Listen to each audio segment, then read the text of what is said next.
விழுப்புரத்திலிருந்து காரைக்குடி வரை திருவாரூர் பட்டுக்கோட்டை வழியாக ஒரு பயணிகள் ரயிலை இயக்கிட வேண்டும். காலை 5:10 மணிக்கு திருவாரூரில் இருந்து விழுப்புரம் செல்லும் ரயிலை சென்னை எழும்பூர் வரை நீட்டிக்க வேண்டும். வாரம் மும்முறை இயங்கும் மன்னார்குடி திருப்பதி ரயிலை தினமும் இயக்கிட வேண்டும்.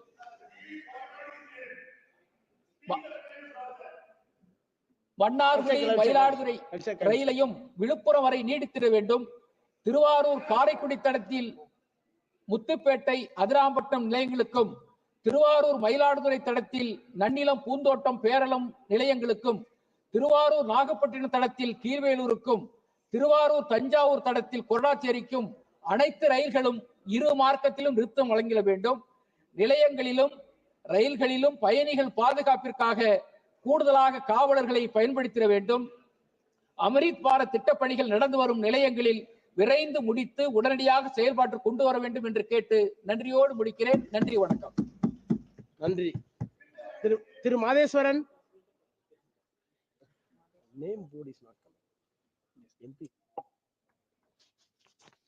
மாண்புமிகு சபாநாயகர் அவர்களுக்கு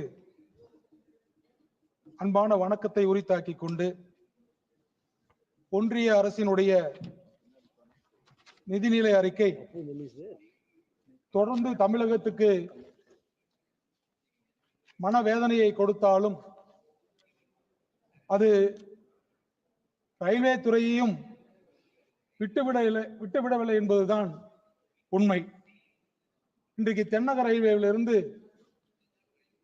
பல திட்டங்கள் கிடப்பிலே போடப்பட்டு இருக்கின்றது.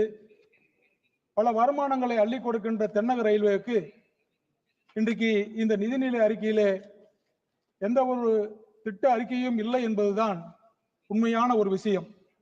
அப்படி இருக்கின்ற சூழ்நிலையில் குறிப்பாக நான் சார்ந்திருக்கின்ற நாமக்கல் பாராளுமன்ற தொகுதிக்கு உட்பட்ட பகுதிகளிலே பல திட்டங்களை கிடப்பிலே போடப்பட்டிருக்கிறது என்பதை சபையிலே குறிப்பிடத்தக்க விரும்புகின்றேன். குறிப்பாக அரியலூர் பெரம்பலூர் வழியாக நாமக்கல்லுக்கு புதிய ரயில் பாதை இறுதிக்கட்ட ஆய்வு பணி நடந்தும் இன்னும் அந்த திட்டம் நிறைவேற்றப்படாமல் இருப்பது மனம் வேதனை அளிக்கின்றது.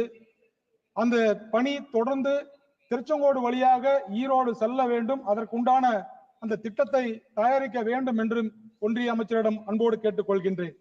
அதே வேளையில இன்றைக்கு நூற்றாண்டு பழமை வாய்ந்த 1924 தேசத்தந்தை மகாத்மா காந்தி அவர்கள் சேலத்திலே வந்து சங்ககிரி ரயில்வே நிலையத்தில் இறங்கியதாக ஒரு வரலாறு இருக்கிறது.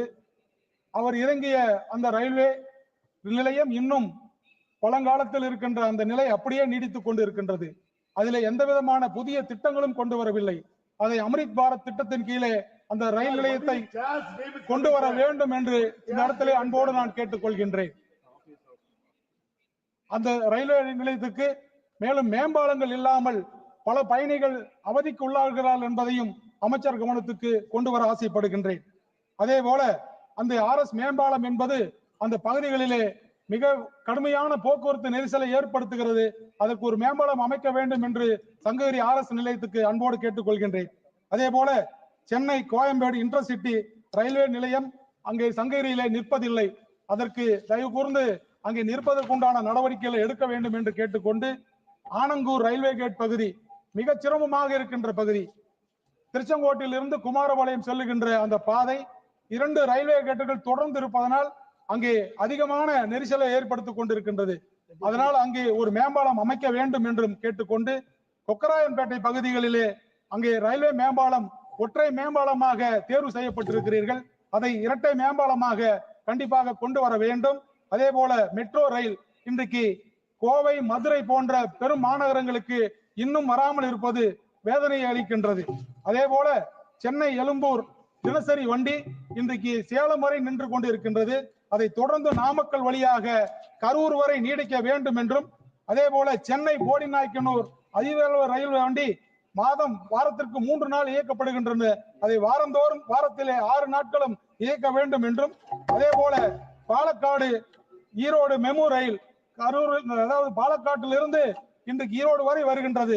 அதை தொடர்ந்து கரூர் வழியாக நாமக்கல் வந்து சென்றால் இங்கு இருக்கின்ற நம்முடைய கல்லூரி மாணவர்களாக இருக்கட்டும் அல்லது தொழில் முனைவோராக இருக்கட்டும் கோவை திருப்பூர் ஈரோடு போன்ற மாவட்டங்களுக்கு செல்வதற்கு வசதியாக இருக்கும் என்று கேட்டுக்கொண்டு, அதே போல ஈரோட்டில் இருந்து சென்னை செல்லும் ஏற்காடு எக்ஸ்பிரஸ் மாலை 9 மணிக்கே ஈரோட்டிலிருந்து புறப்படுகிறது. அதில் கிளம்பும் கல்லூரி மாணவர்கள் 3 மணி அளவிலே சென்னை ரயில் நிலையத்துக்கு போய் சென்று விடுகிறார்கள். அங்கு பெண் குழந்தைகளுக்கு ஒரு பாதுகாப்பு இல்லாத ஒரு சூழல். அதனால் ஒரு 10 மணி அளவிலே அந்த ரயிலை